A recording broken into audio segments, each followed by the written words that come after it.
with my MPK car. 69 Camaro, so I got it. Flipped me years ago, hurt myself pretty bad. He was once called the king of no prep, a man feared on every track he touched.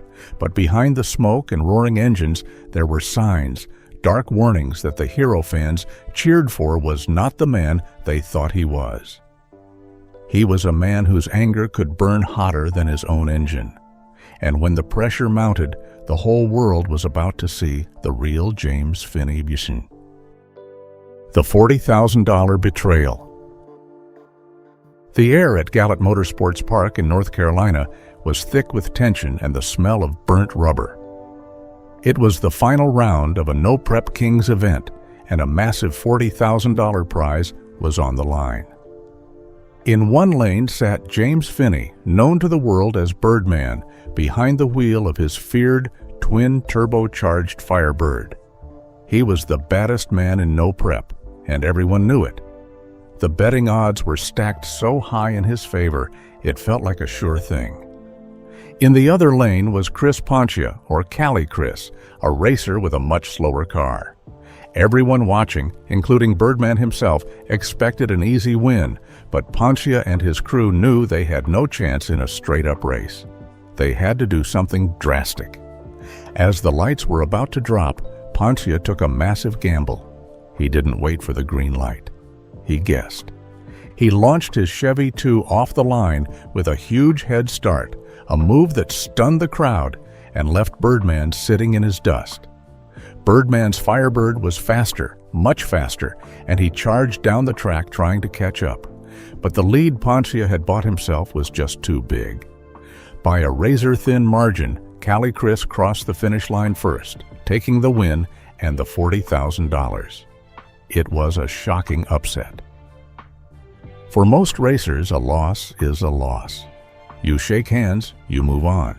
But this was not most racers, this was Birdman. Instead of accepting defeat, he exploded. He didn't see a clever move or a lucky guess. He saw a conspiracy. He immediately went to social media and unleashed a furious tirade that sent shockwaves through the racing community. He didn't blame Pontia.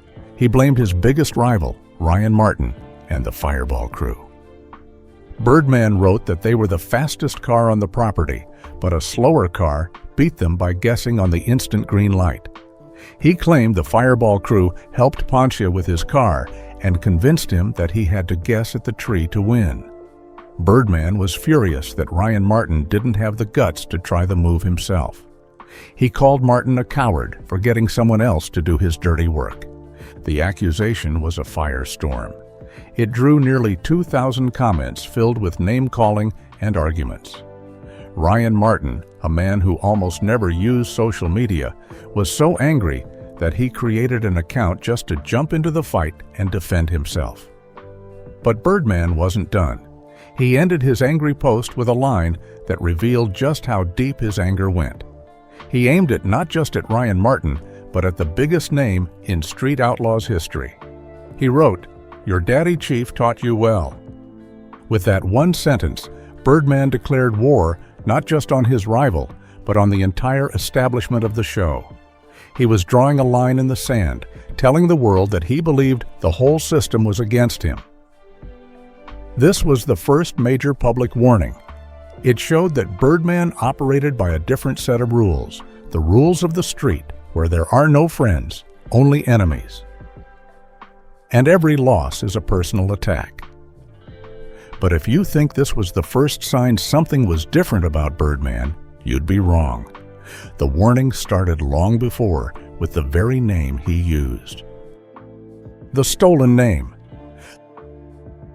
The name that became feared across the country, the name that won him the title King of No Prep, was never his to begin with. It was borrowed, or some might even say stolen, from the man who started it all. Before James Finney was the star, there was a team. The main man, the guy who did most of the talking, was a racer named Howie Crabtree. Howie was the original Birdman. His car, a third-generation Camaro, had a license plate that read, "One Bad Bird." That car and that plate gave Howie his nickname. Other sources say the name came from another longtime partner, Gary Weatherly, who owned a car in 1999 called the One Bad Bird. People couldn't remember the car's full name, so they just started calling him the Bird Guy or the Birdman. So where did James Finney fit in? At the time, he was just the driver. Friends called him Jamie, and his job was to get behind the wheel and win races, while Howie acted as crew chief. But as they started winning more and more, something happened. The crowds and other racers only saw one person climbing out of the car in the winner's circle, James Finney. People started to automatically call him Birdman. Instead of correcting everyone and explaining the real story, the team just let it happen. It was easier than trying to clear up the confusion. And just like that, James Finney became Birdman. The title was transferred from the owner to the driver. He had taken another man's name and his car's identity and made it his own. This was an early warning that the persona of Birdman was not entirely real. It was an image, a character built for the racing world. But carrying a name that wasn't truly his came with a heavy price. He wasn't just James Finney, a talented driver from Houston anymore. He was Birdman, the king of no prep, and the pressure to live up to that stolen name would push him to the very edge. He once said that when you are given a name like King of No Prep, you can't be an average racer anymore. If you lose a lot, you're just trash. That fear of being seen as trash, of losing the crown he never truly earned, would fuel his anger and his bitter rivalries with anyone who dared to challenge him. The king and his kingdom of enemies. Once he was crowned the king of no prep, Birdman didn't just have competitors, he had enemies. He saw the world of street outlaws as a battlefield, and at the top of his list were the two biggest forces in the sport, Ryan Martin and Big Chief. These weren't just simple rivalries over a few races. This was a war of pride, money, and respect. The war with Ryan Martin was the most intense. For seasons, they were the two titans of no prep kings, locked in a brutal fight for the championship. The points lead swung back and forth between them, with each race feeling like a heavyweight title fight. When Birdman won, he would add 30 points to his total, putting him one step closer to the #1 spot. But then Ryan would fire back, snatching a win and keeping the pressure on. The competition was so close that at one point, Birdman was just 5 points ahead of Ryan in the standings. This rivalry wasn't friendly. It was built on bad blood, and it boiled over with Birdman's public accusation that Ryan was a coward. The danger of their feud even spilled onto the track in the most literal way possible. During one face-off, Birdman's car lost control and he violently crashed into a wall, a major loss that left him furious. This wasn't just racing. It was personal.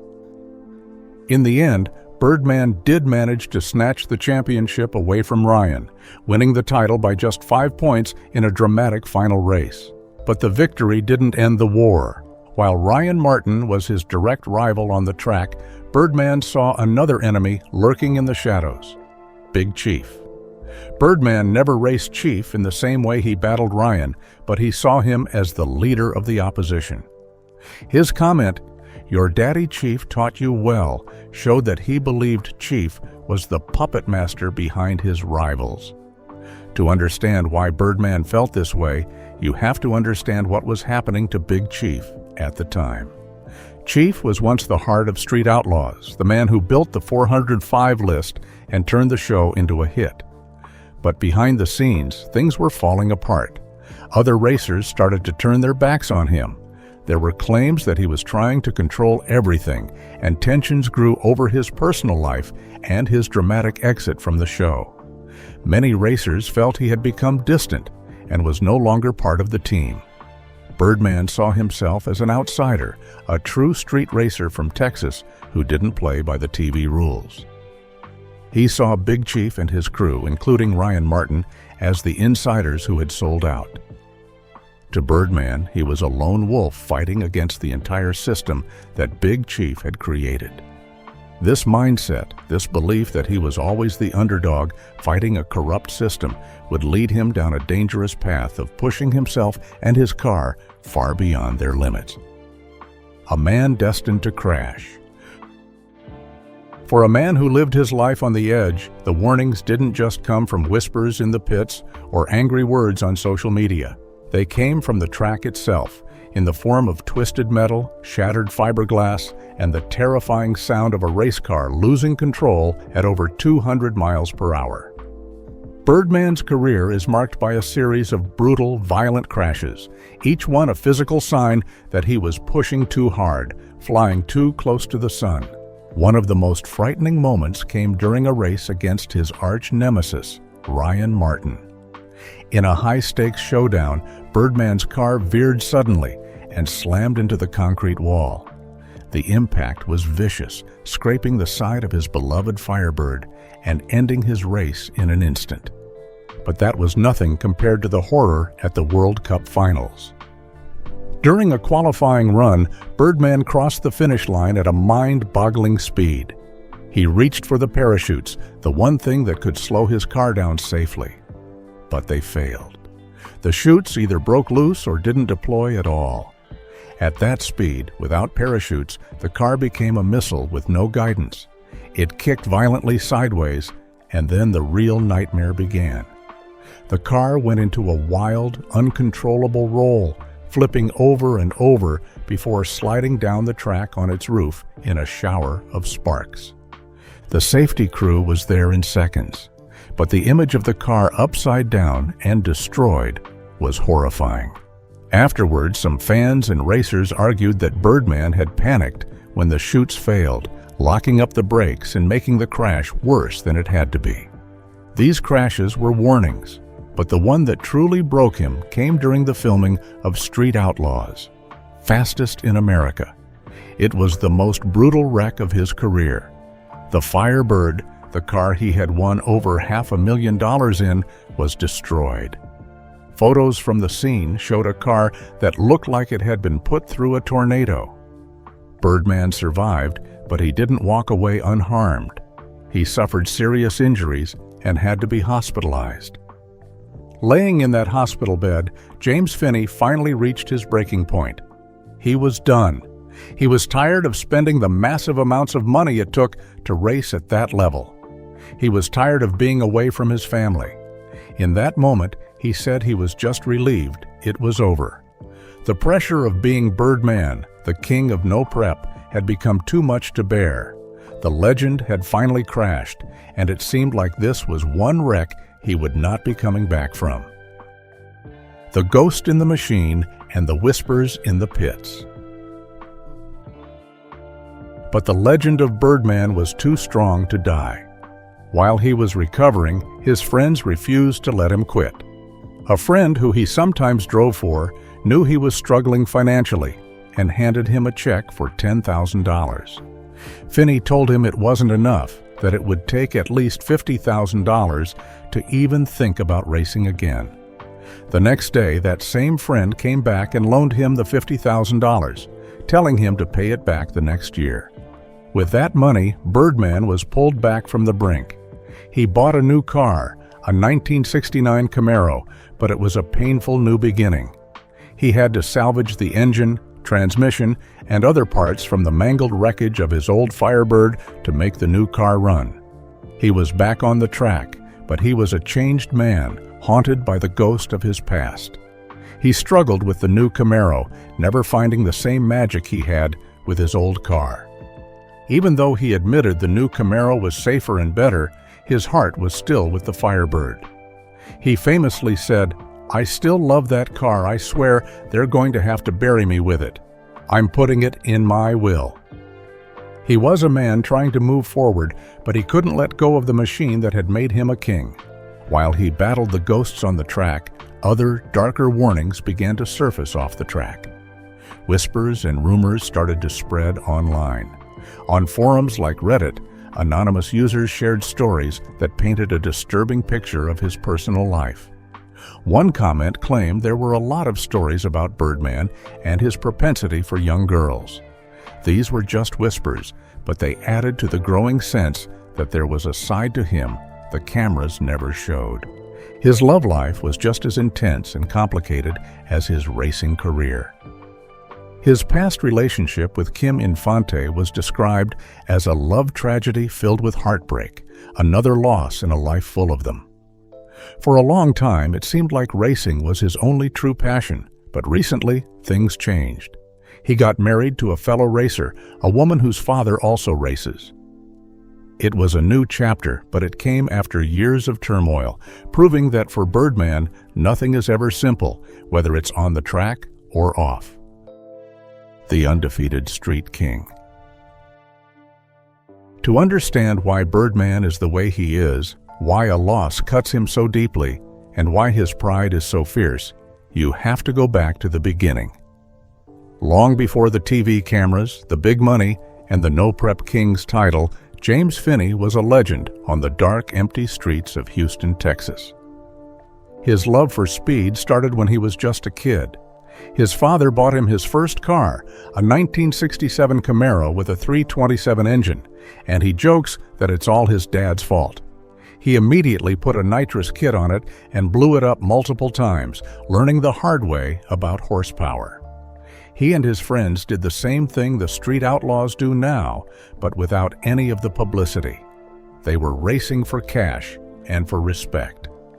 In this underground world, Birdman wasn't just good, he was untouchable. Around the year 2000, Houston had a top 10 list of the fastest streetcars, and for 3 or 4 years, Birdman was number one. From 1999 to 2003, he was undefeated on the street. This wasn't a TV show. There were no points or championships. There was only winning and losing, and Birdman only won. This history shaped his entire racing philosophy. He has said many times, "I don't clock race." He hated the idea of professional, class-based racing. He was a grudge racer at heart. The only thing that mattered was beating the guy in the other lane. He once said that he didn't even like watching NHRA racing until he saw the legendary John Force on TV cussing out a guy he desperately wanted to beat. Birdman saw that raw passion and said, "That's what it's all about right there." This is the key to understanding him. His entire identity was forged in a world where he was the undisputed king. He never lost. So when he entered the world of television, where losses are part of the show and rivalries are created for ratings, it was a world he couldn't accept. A loss wasn't just a loss. It was an insult to the undefeated street king he knew himself to be. It was a threat to the very foundation of his identity, and he would fight, scream, and crash to protect it. The story of Birdman is a story of warnings. We were warned by his explosive temper after a $40,000 loss, when he called his rivals cowards and conspirators. We were warned when we learned his famous name was borrowed from another man, a mask he wore to become a king. We were warned by the brutal, fiery crashes that left his cars in pieces and his body in a hospital bed, the physical price of his relentless pride. The warnings were there in the bitter feuds, the online whispers, and the ghost of the car he still can't let go of. They tried to warn us about Birdman, but maybe the biggest warning of all is that the most dangerous race is the one a man runs against himself.